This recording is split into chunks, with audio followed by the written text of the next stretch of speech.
Durante as últimas semanas, a gente explorou várias vertentes da gamificação aqui no programa. Mostramos o que é, quais são os benefícios, algumas formas de aplicá-las no dia a dia das empresas e muito mais. Para exemplificar tudo isso, contamos com o apoio da Sassi Produtos Promocionais, uma grande parceira aqui do Tendências e Negócios. Eles implantaram a gamificação por lá há um mês e hoje a gente vai ver qual foi o resultado dessa iniciativa. Olha só! Estratégia que promete engajar funcionários, aumentar a produtividade e melhorar o aprendizado, a gamificação é a nova tendência do mundo corporativo e educacional. Na Sassi Produtos Promocionais, as técnicas que englobam a dinâmica de jogos já apresentaram resultados concretos no primeiro mês.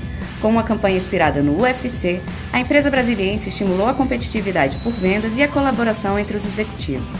Tivemos 6% no aumento de visitas, então isso aí a gente ainda tem que melhorar, mas o mais incrível é que o faturamento aumentou em 46%. É claro que, num primeiro mês, a gente tem que avaliar se isso vai se manter sustentável ou não, visto que meu objetivo era de 20%.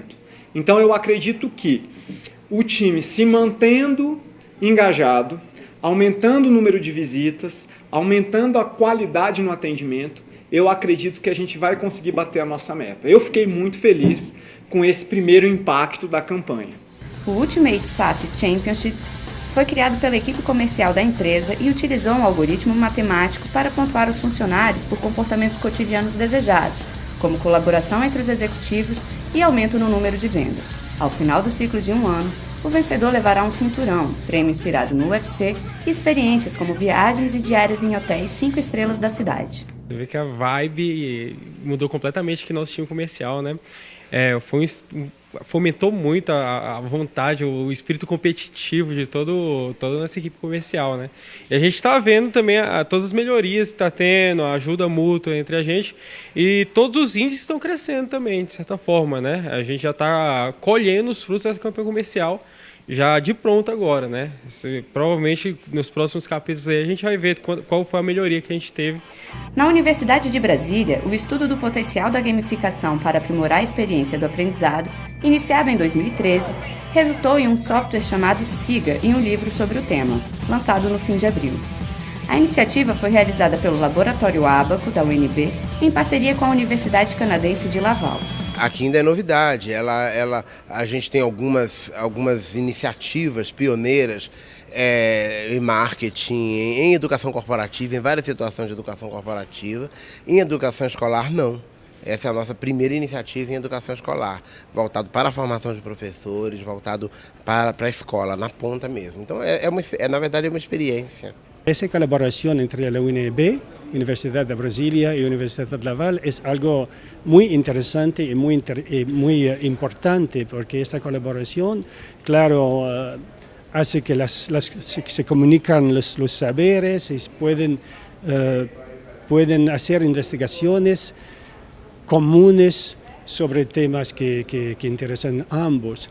Embora a gamificação como estratégia corporativa e educacional tenha surgido em 2010, a ideia de estimular comportamentos desejados a partir de recompensas é estudada desde a década de 1920, com as primeiras pesquisas de B.F. Skinner sobre behaviorismo. Dentro dos estudos que Skinner desenvolveu, está exatamente a ideia dos esquemas de reforçamento.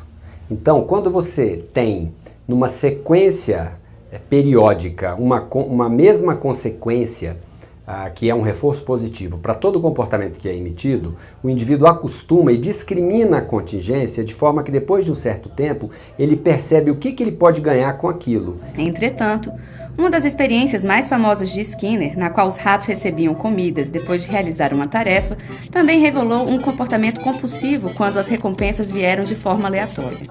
Quando o esquema muda, que a contingência passa a ser variável, o indivíduo ou o organismo não controla mais a consequência que ele tem, então às vezes ele ganha, às vezes ele não ganha, como nos jogos, às vezes ele ganha, às vezes ele perde. Isso pode criar um fator motivador de fazer o indivíduo se empenhar mais ainda nos jogos ou num comportamento que estiver sendo analisado do que simplesmente ele está sendo reforçado com reforçamento contínuo, que a gente chama de CRF, que é um continuous reinforcement, né? Então, quando esse comportamento ele é, como você chamou de aleatório, que ele é imprevisível, as pessoas tendem a se engajar mais em comportamento, porque elas não sabem quando aquilo vai vir. Buscamos os impactos positivos, pero es evidente que hay impactos negativos, porque se puede poner más énfasis sobre el lado jugador que sobre el lado de aprendizaje.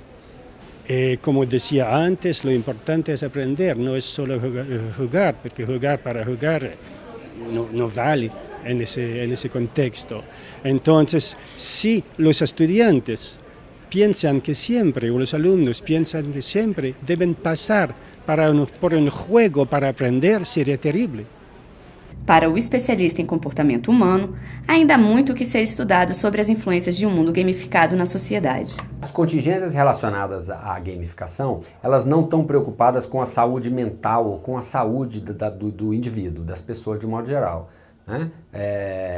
Para que a saída seria educar as pessoas, fazer com que as pessoas compreendam o limite do que as coisas podem nos dar, né? Então, assim, entender qual o sentido dos jogos, até que ponto que os jogos podem ser benéficos, e não só dos jogos, como uma série de outras coisas sociais, a gente tem que entender até que ponto aquilo é saudável ou não, porque o que determina isso é a frequência daquele comportamento, até água em excesso pode fazer mal.